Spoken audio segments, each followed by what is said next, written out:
Get ready for your daily dose of marketing strategies and tactics from entrepreneurs with the guile and experience to help you find success in any marketing capacity.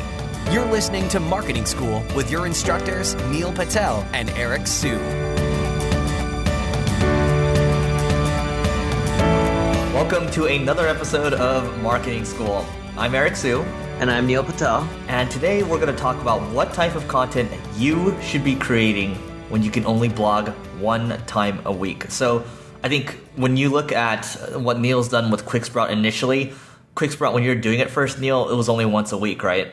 Yeah, it was only once a week, then it went to twice a week, and then 3 times a week. Cool. So initially it's the same thing for me. I think this is probably the same for a lot of people too that are, maybe their employee size is less than 10 people or so. They're starting out, they're writing their own content. So what I like to do when I'm only writing one piece a week, I try to aim for something that is at least 2,000 words or more. It's something that's in depth and something that can be seen as evergreen. Because you can't really keep up with, news publications out there. When you think about I think Elite Daily does a couple hundred posts a day or something like that, or maybe a month. I don't know. It's something crazy. But when you can't keep up with that, you got to think about how you can stand out. And it's writing something that's in depth. It's doing, well-researched topics, pulling out data that maybe you have, or maybe using, use of an API like Hrefs or something like that to do like a detailed case study. But you want to produce something that really stands out and then people that are willing to link to and share to. So that's my 2 cents on it, at least for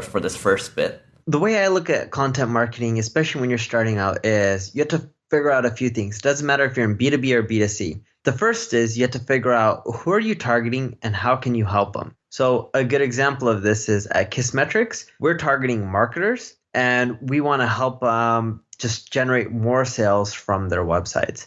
So the content should be revolved around that. The second thing you need to think about is who's your ideal customer. At Kissmetrics, our ideal customer was e-commerce or subscription or SaaS-based businesses that generate $10 million in revenue per year or more. When we focus on writing content that just helped marketers, but also wasn't related or very relevant to our ideal customer, we weren't generating many sales from it. Our traffic was growing, but our sales weren't really going up. Once we learned that, hey, we should write content that helps marketers that are in the subscription, SaaS, and e-commerce space that ideally do $10 million or more per year. So you're looking at problems that these type of companies have, and you're writing content that helps them solve it. That's when we started noticing sales and quite a bit of sales and revenue coming from the blog. So not only should you write for your ideal customer and help them out, but it has to be very specific. For example, if you're targeting a SaaS company that's doing $10 million a year or more in revenue, you wouldn't talk about basic posts like how to get your SaaS company up and running.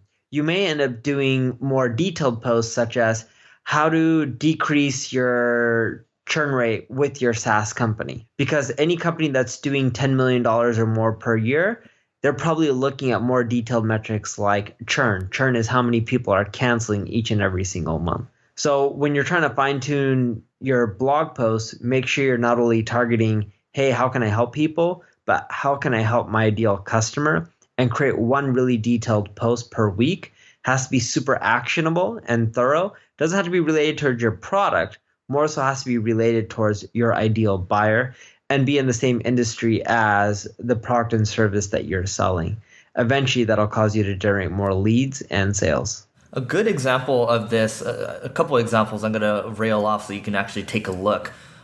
Groove HQ, they did a really good job with their blog when they're starting up, and their main method of growing their traffic, customer acquisition, was content marketing initially, and they are basically a help desk tool. And they talked about their journey from going from $0 to $100,000 or $500,000 MRR. And he basically talked about all the mistakes they were making along the way, what they were experiencing, and along the way they managed to get a lot of different fans, and because the experience that they were sharing was unique to them, that's what drew people to Groove HQ. And he did a really good job of promotion as well. But keep in mind, I remember he used to reach out to me, and I think he probably reached out to Neil, Heaton, and all these people in the beginning to help promote. You have to have something good to promote, and I mean, if you're reaching out to these people, you have to have something that sticks out for them to be willing to share it. And I didn't even know this guy in the very beginning. I think his name's Alex Turnbull.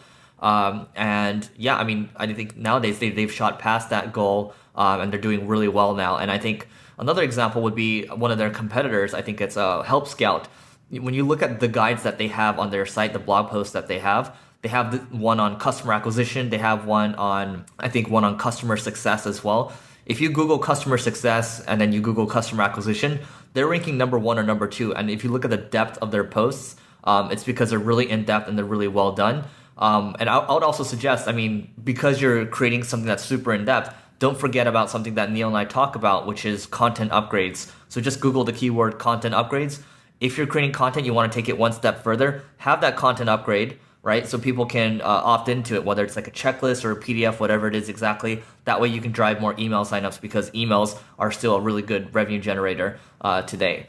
Neil, anything else to add to this one? No, I think we pretty much covered it. Just make sure you guys are very specific with the type of content that you're trying to produce. Don't go for pure volume. Go for relevancy and helpfulness. Even if you're not relevant for everyone, that's okay. The key is to be relevant towards the right people.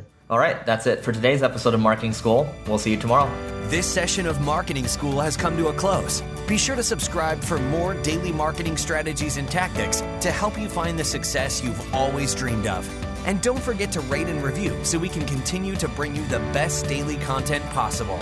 We'll see you in class tomorrow, right here on Marketing School.